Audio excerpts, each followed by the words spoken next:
আসসালামু আলাইকুম। কি অবস্থা সবার? অনেকদিন পরে। আজকে আমরা যাচ্ছি হচ্ছে একটা সরিষা ক্ষেত দেখার জন্য। আমাদেরই এক ক্লায়েন্ট। সে অলরেডি বীজ বপন করেছে সম্ভবত ৭ থেকে ৮ দিন। তো সেটা দেখার জন্যই যাচ্ছি। আ জায়গাটার নাম হচ্ছে গোপালনগর। তারা আমার থেকে বাড়ি ১৪ যাত্রানী হম ছিটিয়েছিলেন আরকি। তো অলরেডি সেটাতে আমরা দেখতে এসেছি। সেটার চারা গজিয়েছে সম্ভবত আজ ৯ দিন। আমরা মূলত এই সরিষা ক্ষেতের শুরু থেকে শেষ অবধি একটা ভিডিও আপনাদের সামনে উপস্থাপন করব। আর সেটাই হচ্ছে এই ভিডিও। সে কারণে আমরা সময়ে, সময়ে এসে এই রেকর্ডগুলো করেছিলাম। আজকে তা পাবলিশ করলাম। তো যিনি হচ্ছেন এই জমির মালিক আরকি, ওনার উনার নাম হচ্ছে সোহেল ভাই। উনি ওনার চাচার পরামর্শে, অর্থাৎ আমাদের আনিস আর্মি সাহেবের পরামর্শে এই জমিতে বারি সরিষা ১৪ ছিটিয়েছিলেন। আজকে হচ্ছে জানুয়ারির ২ তারিখ। অলরেডি সরিষা ক্ষেতে ফুল চলে এসেছে, বাট কিছু, কিছু জায়গায়। তো প্রায় ১ মাস বাদে আমরা এই জমিতেই আবার এসেছি।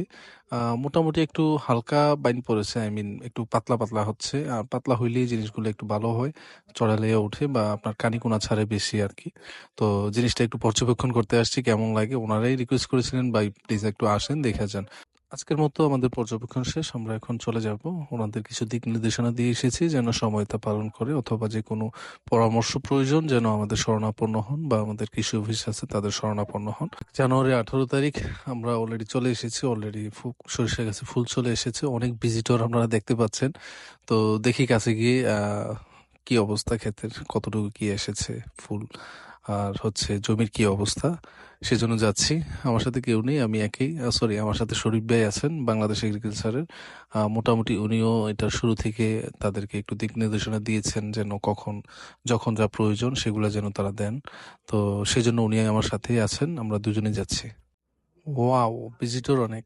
এখানে যদি বলা হয় যে ৳১০ করে ভিজিট দিয়ে ঢুকতে হবে, তাও মনে হয় না কেউ আপত্তি করবে। কারণ সরিষার ফুলের প্রতি মানুষের একটা অন্যরকম আকর্ষণ আছে। আর এই জিনিসটাও খুব অ্যাট্রাকটিভ, যা মানুষকে আকর্ষণ করে বেশি। তো যাক, আমি একটু গ্যাপ পেয়েছি তাই একটু র্যাম্পিং করে নিচ্ছি। এখনো কিন্তু আমরা মালিক পাই নাই। মালিককে ফোন দেওয়া হয়েছে, সে আসতেছে। আমাদের মাঝে সোহেল ভাই অলরেডি এসে উপস্থিত। তো উনি আমাকে নিয়ে দেখাচ্ছেন যে, "ভাই এই হচ্ছে আমার জমি, আর কিছু, কিছু জায়গায় ট্যাবা আছে বা কি করা যায় পরবর্তী স্টেপে।" ওনাকে আরো উৎসাহিত এবং উৎফুল্ল করার জন্য দেখাচ্ছিলাম ওনার পাশের যে জমি আছে সে জমি থেকে। মোটামুটি ওনার জমি অনেক ভালো এবং খুব ভালো করেছেন। তো যেন উনি আরো বেশি, বেশি চাষে উদ্বুদ্ধ হন। সরিষার মধ্যে অলরেডি দানা চলে এসেছে। এই দানা যাতে পুষ্ট থাকে এবং যাতে কোনো ধরনের পচা বা ছত্রাকের কারণে নষ্ট না হয়, সেজন্য শরীফ ভাই সোহেল ভাইকে কিছু দিক নির্দেশনা দিচ্ছিলেন। একজন আদর্শ কৃষক হিসেবে সোহেল ভাইও কিন্তু খুব মনোযোগ সহকারে তা শুনছে। ফেব্রুয়ারি ২০ অলরেডি সরিষার ক্ষেত পরিপক্ক হয়ে গেছেন।